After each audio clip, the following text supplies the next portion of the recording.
আসসালামু আলাইকুম। আমাদের বিকল্প রান্নার উপায়, আমাদের গ্যাসের চুলা বন্ধ, কারণ গ্যাস নাই। গ্যাস না থাকার কারণে আমার বিকল্প কারেন্টের চুলা। তো আমরা এখন কারেন্টের চুলাতে মাছ বারবিকিউ করতেছি। এখানে কিন্তু বারবিকিউর একটা অপশন আছে। হ্যাঁ, বারবিকিউ অপশন দিয়ে আমরা বারবিকিউ করতেছি। আমরা জানেন যে খাবারের জন্য মানে কী খামো কী না, কয়েকদিন পরে পরে পার্টি চল। ওয়াও, কি এটা কি তেল দিয়ে বাষ্প হয়েছে। তো আমাদের বারবিকিউ চলতেছে মাছ। আপনারা এরকম বাসায় কে কে গ্যাস নাই, গ্যাসের জন্য আপনারা কে কে কষ্ট করতেছেন বা গ্যাস পাইতেছেন না, আমাদেরকে একটু জানাতে পারেন। এবং গ্যাস কতটা কিনতেছেন, যদি পাইয়া থাকেন কত করে কিনতেছেন গ্যাসের বোতল, অবশ্যই জানাবেন। আর না হইলে আপনার এরকম 3500-3400 টাকা করে গ্যাসের যে এরকম চুলা বিক্রি আর এই কারেন্টের চুলা বিক্রি করে আসবেন, নিয়ে আসবেন।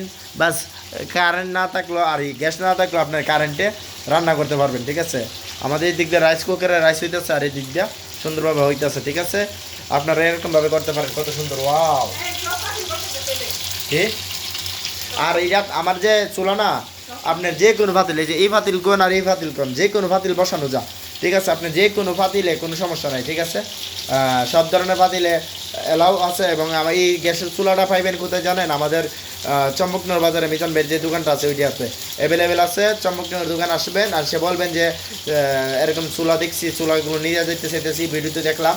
তো সবাই আসবেন ওই দোকানে, আমাদের এই দোকানে। ঠিক আছে, ওয়াও।